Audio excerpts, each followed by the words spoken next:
एक वॾी अहमियत ॾिनी आहे।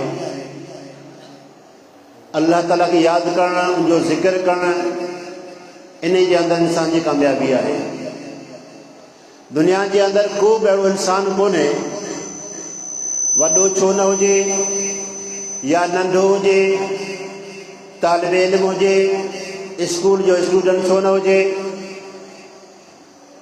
हाफ़िज़ क़ुरान छो न हुजे, आलिम छो न हुजे, या दुनिया जे अंदरि को कारोबार करण वारो इंसान छो न हुजे, ज़मींदार छो न हुजे, हारी छो न हुजे, हर कंहिं इंसान जी इहा कोशिशि आहे, इहा ख़्वाहिश आहे त आउं पंहिंजे फील्ड जे अंदरि कामयाबु थियां, मूंखे अल्लाह ताला कामयाबी ॾे।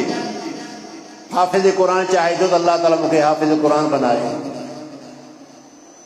आलिम इस्लाम जेको इस्लाम जो आलिम थियणु चाहे थो, उहो चाहे थो त अल्लाह ताला मूंखे आलिम बनाए। ऐं कंहिं बि फील्ड जे अंदरि इंसान कोशिशि कंदो आहे त रब्बुल आलमीन मूंखे कामयाबु करे। अल्लाह तबारक व तआला कामयाबी जे लाइ क़ुरान मजीद जे अंदरि आयतूं ॿुधाए छॾियूं आहिनि। फ़ज़्कुरुल्लाह कसीरन लअल्लकुम तुफ़्लिहून। ए मुस्लमानो, ए इंसानो, ए अल्लाह तबारक व तआला खे यादि करण वारो, तव्हां जेकॾहिं दुनिया जे अंदरि कामयाबु थियणु चाहियो था त अल्लाह ताला खे वधि में वधि यादि कंदा करियो, अल्लाह ताला जो ज़िक्र कंदा करियो, अल्लाह ताला खे यादि करियो। लअल्लकुम तुफ़्लिहून, ताकि तव्हां कामयाबु थी वञो। असां दुनिया जे अंदरि सिर्फ़ु कामयाबी या न सोचूं त दुनिया जे अंदरि असांजी कामयाबी थिए, बल्कि दुनिया जी बि कामयाबी अल्लाह ताला असांखे ॾे, आख़िरत जी बि कामयाबी असांखे ॾे। सिर्फ़ु दुनिया जी कामयाबी मक़सूद न हुअणु घुरिजे। दुनिया जे अंदरि सिर्फ़ु कंहिं मंज़िल ते पहुचण जे लाइ इहा सोच हुअणु न घुरिजे, या दुनिया जे अंदरि कंहिं मक़सद खे पहुचण जे लाइ इन खे कामयाबी न चवे। हक़ीक़त में क़ुरान मजीद जंहिंखे कामयाबी, इंसान खे कामयाबी जे बारे में ॿुधायो आहे त उहो इंसान कामयाबु आहे। उहो अल्लाह तबारक तआला क़ुरान में ॿुधाए थो, मन ज़ुहज़िह अनिन नार व उदखिलल जन्नत फ़क़द फ़ाज़। जेको माण्हू क़यामत वारे ॾींहुं जहन्नम जे बाहि खां छुटकारो हासिल करे वरितईं, जहन्नम जे बाहि खां बची वियो, व उदखिलल जन्नत फ़क़द फ़ाज़, जेको जन्नत जे अंदरि दाख़िल थियो आहे, तहक़ीक़ उहो इंसान कामयाबु थी वियो। इन जे अंदरि कामयाबी आहे जहन्नम जे बाहि खां बचणु ऐं जन्नत जे अंदरि दाख़िल थियणु। जहन्नम जे बाहि खां बचणु ऐं जन्नत जे अंदरि दख़ूल थियणु, इहा ई कामयाबी आहे। बाक़ी दुनिया जी कामयाबियुनि जे अंदरि बि अल्लाह ताला जो जेकॾहिं हथु आहे, अल्लाह ताला जी जेके नुसरत आहे, त इंसानु कामयाबु थिए थो। ऐं रसूलुल्लाह सल्लल्लाहु अलैहि वसल्लम जी हदीस आहे, पाण वञनि था, मसलुल्लज़ी यज़कुरु रब्बहु वल्लज़ी ला यज़कुरु रब्बहु कमसलिल हय्य वल मय्यत। ए दुनिया जा इंसानो, ए मुस्लमानो, ज़िक्र खे तव्हां मामूली शइ न सम्झो, अल्लाह ताला जे बंदगी खे मामूली शइ न सम्झो, अल्लाह ताला जी निमाज़ खे मामूली शइ न सम्झो। ज़िक्र मां मुराद सिर्फ़ु अल्लाहु अल्लाहु अल्लाहु अकबर चवणु या अल्लाह ताला जो ज़िक्र करणु, इहो मक़सूद कोन्हे। ज़िक्र करण मां मक़सदु अल्लाह ताला जो मुकम्मिल दीन इस्लाम आहे। ज़िक्र करण जो मक़सदु निमाज़ पढ़णु आहे, ज़िक्र करण जो मक़सदु क़ुरान जी तिलावत करणु आहे, ज़िक्र करण जो मक़सदु रमज़ान जा रोज़ा रखणा आहिनि, ज़िक्र करण जो मक़सदु ज़कात ॾियणो आहे, ज़िक्र करण जो मक़सदु जिहाद फी सबीलिल्लाह करणो आहे। इहे सभु ज़िक्र जे अंदरि अचनि था। इन खे ज़िक्र चइबो आहे, इन खे अल्लाह ताला खे यादि करणु चइबो आहे। जेकॾहिं इहे शयूं असांजे अंदरि मौजूदु आहिनि, असां चाहियूं था त अल्लाह ताला असांखे कामयाबु करे, त उन जे लाइ इहो आहे, फ़ज़्कुरूनी अज़्कुरकुम वश्कुरूनी वला तकफुरून। ए दुनिया जा इंसानो, मसलुल्लज़ी यज़कुरु रब्बहु वल्लज़ी ला यज़कुरु रब्बहु मसल कमसलिल हय्य वल मय्यत। जेको अल्लाह ताला खे यादि करे थो, जेको अल्लाह ताला खे नथो यादि करे, जेको निमाज़ पढ़े थो, जेको नथो निमाज़ पढ़े, जेको रमज़ान जा रोज़ा रखे थो, जेको नथो रखे, जेको बैतुल्लाह जो हज करे थो, जेको नथो करे, ऐं जेको माण्हू फी सबीलिल्लाह अल्लाह ताला जी राह में ख़र्च करणु उहो करे थो, हिकिड़ो नथो करे। हिकिड़ो मक़सदु अल्लाह ताला जी दीन खां बिल्कुलु परे आहे, हिकिड़ो अल्लाह ताला जे दीन सां मिलियल आहे, जुड़ियल आहे। उनजो मिसाल ईअं आहे, कमसलिल हय्य वल मय्यत, जीअं ज़िंदा ऐं मुअल इंसान वांगुरु आहे। ज़िक्र आहे, अल्लाह ताला जी यादि आहे, दुनिया जे अंदरि ज़िंदा आहे। जेकॾहिं ज़िक्र न आहे, अल्लाह जी यादि न आहे, बंदगी न आहे, त सम्झो दुनिया जे अंदरि उहो इंसान मुअल आहे। वो ज़िंदा इंसान आहे कोन, दुनिया जे अंदरि उनजी ज़िंदगी आहे कान। कुझु अहिड़ियूं दुआऊं आहिनि हुनजो अजुर ऐं सवाब अल्लाह जे पैगंबर जनाब मुहम्मद रसूलुल्लाह सल्लल्लाहु अलैहि वसल्लम एतिरे क़दुरु ॿुधाइनि था। हुनजो अजुर ऐं सवाब लिखण जे लाइ मलाइक कासिर थी वेंदा आहिनि। मलाइक चवनि था छा अजुर ऐं सवाब लिखूं। हदीस कुदुसी आहे, अबू हुरैरा रज़ियल्लाहु ताला अन्हु रावी आहिनि त नबी अकरम सल्लल्लाहु अलैहि वसल्लम ॿुधाइनि था त अल्लाह तबारक व तआला हिकिड़े बाने रब्बुल आलमीन जो ज़िक्र कयो, अल्लाह ताला जी हमद ऐं तारीफ़ बयान कई। छा चई, या रब्बि लकल हम्दु कमा यंबगी लिजलाल वजहिक व अज़मत सुल्तानक। इहा दुआ तव्हां मां हर हिकु हाफ़िज़ खे, हर हिकु मुस्लमान खे, हर हिकु ईमान वारे खे यादि करणु घुरिजे।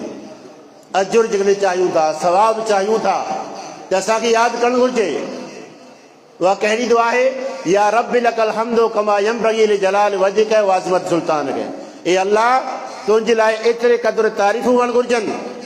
कमा यंबगी लिजलाल वजहिक व अज़मत सुल्तानक, जेतिरे क़दुरु तुंहिंजे चहिरे जी जलालत आहे ऐं जेतिरे क़दुरु तुंहिंजी बादशाह जी अज़मत आहे, बादशाह वॾी बादशाही आहे, एतिरे क़दुरु तुंहिंजे लाइ तारीफ़ हुअणु घुरिजनि। ऐं तव्हां अंदाज़ो लॻायो, अल्लाह ताला जे चहिरे जी जलालत कंहिं ॾिठी कान्हे। अल्लाह ताला जे चहिरे जो दीदार कंहिं कोन कयो, न कंहिं नबीअ कयो आहे, न कंहिं अल्लाह ताला जे फ़रिश्ते कयो आहे। अल्लाह ताला जी बादशाही केतिरे क़दुरु वसी आहे, उन खे अल्लाह ताला पाण ॼाणे थो, ॿियो केरु कोन थो ॼाणे। जॾहिं इहा दुआ उन पढ़ी, अल्लाह ताला जे फ़रिश्ते लिखण लाइ सोचे त उनजो अजुर ऐं सवाब छा लिखां। अल्लाह ताला जो चहिरो उन ॾिठो कोन्हे, अल्लाह ताला जी बादशाही केतिरे क़दुरु वसी आहे उन खे ख़बर कान्हे।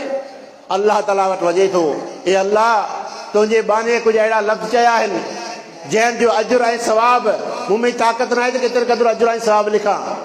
अल्लाह ताला पुछा थो करे, माज़ा काल अब्दी, मुंहिंजे बाने छा चयो आहे। काल अब्दुक या रब्बि लकल हम्दु कमा यंबगी लिजलाल वजहिक व अज़मत सुल्तानक। ए अल्लाह, तुंहिंजे बाने ही लफ़्ज़ चया आहिनि, जेतिरे क़दुरु तुंहिंजे एतिरे क़दुरु तव्हांजी तारीफ़ हुजनि, जेतिरे क़दुरु तव्हांजे चहिरे जी जलालत आहे ऐं जेतिरे क़दुरु तव्हांजी बादशाही वसी आहे।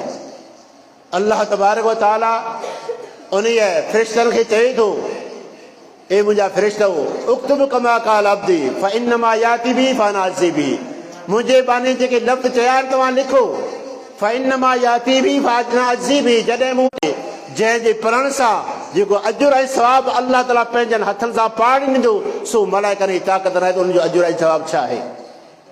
उहा दुआ इहा ई आहे, या रब्बि लकल हम्दु कमा यंबगी लिजलाल वजहिक व अज़मत सुल्तानक। ए अल्लाह, तुंहिंजे लाइ एतिरे क़दुरु तारीफ़ हुअणु घुरिजनि, जेतिरे क़दुरु तुंहिंजे चहिरे जी जलालत आहे ऐं जेतिरे क़दुरु तुंहिंजी बादशाही जी अज़मत आहे, वॾी बादशाही आहे।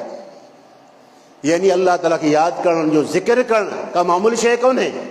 जेकॾहिं तव्हां अल्लाह ताला खे यादि करियो था, अल्लाह ताला तव्हांखे मलाइकनि जे अंदरि यादि कंदो आहे।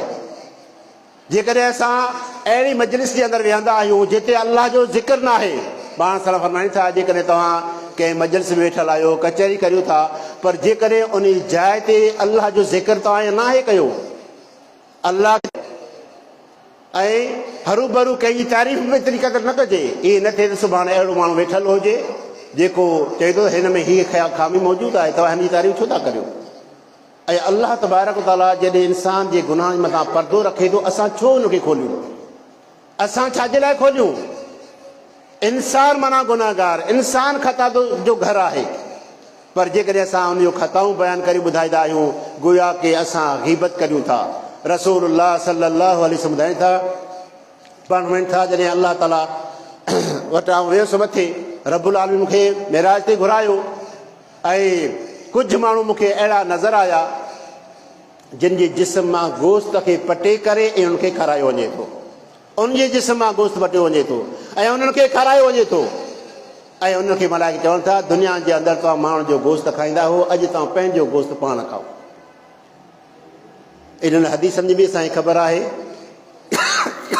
क़ुर जी आयतनि जी बि असांखे ख़बर आहे, पर असांखे जेकॾहिं ईमान ज़र्रे बराबरि बि हुजे त इन्हनि कमनि खां पंहिंजे पाण खे बचाइजे।